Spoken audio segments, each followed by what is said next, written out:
বন্ধুরা, তোমরা ভাববে হঠাৎ আমরা কালী মন্দিরে কি করতে এসেছি এই সন্ধেবেলায়।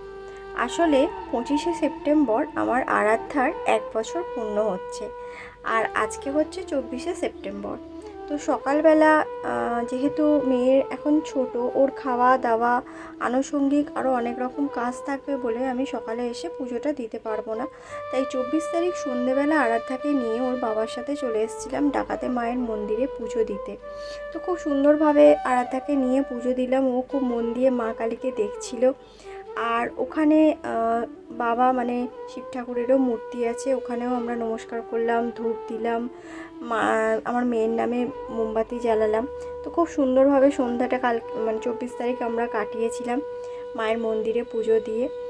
আর তোমাদের সবাইকার আশীর্বাদে, ঠাকুরের আশীর্বাদে আমার মেয়ে যেন খুব ভালো থাকে, সুস্থ থাকে, এটাই কামনা করব।